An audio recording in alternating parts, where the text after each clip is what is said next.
Bienvenue dans ce premier cours de philosophie, une introduction à la philosophie. Nous allons commencer par ce thème, tout simplement, qu'est-ce que la philosophie ? Aujourd'hui, on considère souvent la philosophie comme une simple sensibilité sentimentale ou culturelle, et plus forcément comme une science à part, ou comme les anciens l'appelaient, comme une sagesse. Ce mode de pensée est tout à fait dépassé, et aujourd'hui, la philosophie est un peu circonscrite dans la périphérie des connaissances humaines. C'est pourquoi il est intéressant de commencer une étude philosophique en se posant la question « Qu'est-ce que c'est ? Qu'est-ce que la philosophie ?» Nous allons donc vous proposer pour ce cours 2 chapitres.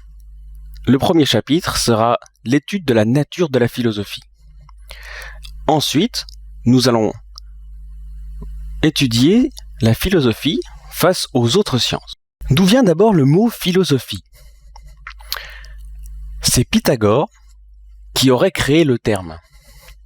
Créer est un bien gros mot, mais en fait, on a fait le reproche à Pythagore d'être certainement un peu orgueilleux et un peu imbu de lui-même, puisqu'il prétendait être sage. Mais lui-même, devant les accusations d'orgueil un peu déplacées, a préféré se faire appeler ami de la sagesse. C'est le mot philosophia.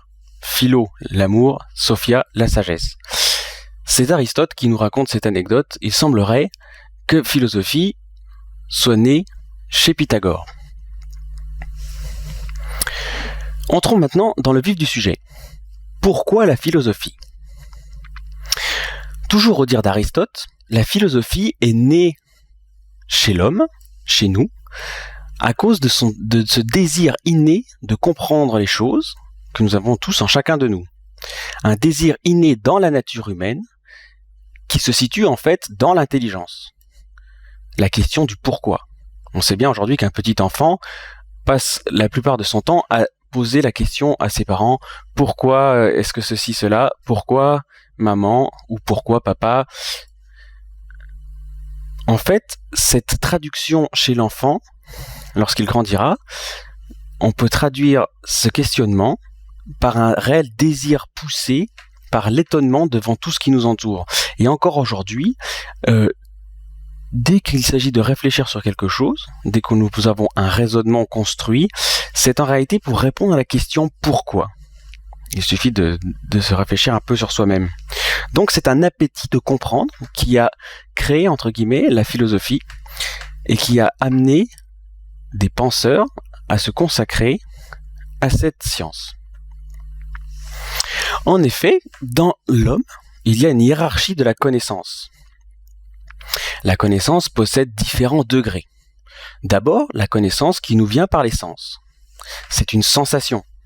Cette sensation s'accompagnera de mémoire. En effet, on va emmagasiner les informations qui vont nous être transmises par les sens. Avec cette accumulation naît l'expérience. On peut dire que tout ceci nous est commun avec les animaux. Un animal peut discerner ce qui est bon ou mauvais, il va préférer par exemple telle nourriture à telle autre, suivant ce que va lui donner son maître. Mais chez l'homme, il y a un degré supérieur. Il y a le raisonnement et par suite l'art. Quelle est donc la nature profonde de la philosophie ? En fait, la philosophie est une sagesse. Elle a été conçue chez les anciens, d'abord, chez les Grecs bien sûr, comme étant une sagesse. Elle est même la sagesse. Une sagesse, c'est une science des choses qui guide l'homme vers sa destinée. Que veulent dire tous ces bons mots, tous ces beaux mots ? Est-ce qu'il y a un sens réel à tout cela ? Oui, et c'est ce que nous allons voir. Mais qu'est-ce qu'une science ? On prétend que la philosophie est une science. Mais qu'est-ce qu'une science ? Une science, c'est la connaissance par les causes. Voilà la définition que nous donne Aristote de la science. C'est-à-dire qu'on va pouvoir expliquer les choses par les causes de ces choses. C'est la réponse au pourquoi en fait. En effet, la philosophie est d'abord une expression de la réalité, une définition de la réalité dans les choses, dans ce qu'elles sont, ensuite une compréhension dans leur cause et une mise en application des définitions et des concepts dans l'agir, dans l'action humaine. C'est comme ça que naît par exemple la philosophie morale.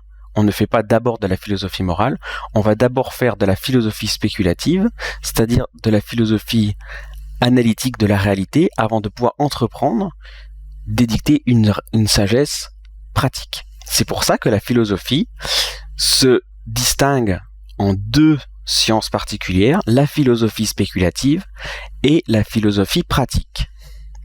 La philosophie spéculative analysera et définira ce que sont les choses, tandis que la philosophie pratique définira l'ordre des choses. La philosophie spéculative s'intéresse spécialement à la physique, c'est-à-dire à l'explication des êtres physiques et du mouvement des êtres physiques, donc d'où le mot physique, qu'il faut bien distinguer des sciences biologiques, chimiques, mathématiques. Non, il s'agit de la philosophie de la nature, pour parler plus précisément. Et en deuxième partie, la philosophie spéculative s'intéressera à la métaphysique, c'est-à-dire aux raisons des êtres qui sont d'abord des êtres physiques, mais en s'attachant aux propriétés au-delà du physique, c'est-à-dire aux propriétés de l'être. Nous aurons l'occasion d'y revenir. La philosophie pratique, qui étudie l'ordre des choses, apportera une réponse après l'étude de la finalité des choses et expliquera le but des choses et spécialement le moyen d'obtenir cette finalité. Il y a d'abord la logique qui explique la construction d'un raisonnement, la construction d'une saine pensée, et la morale qui explique la construction d'un code de vie, si on veut. C'est pour ça que la philosophie a une si grande importance au point de vue sociologique, et que tous les peuples sur toute la Terre ont toujours eu, à quelque degré que ce soit, une morale ou une philosophie, qu'il faut bien distinguer d'une morale ou d'une philosophie qu'on aurait pu recevoir par une religion. On n'est vraiment pas du tout dans le domaine de la religion, on est dans le domaine, si je puis dire, naturel. On n'est pas du tout dans le domaine d'une foi quelconque en une certaine religion.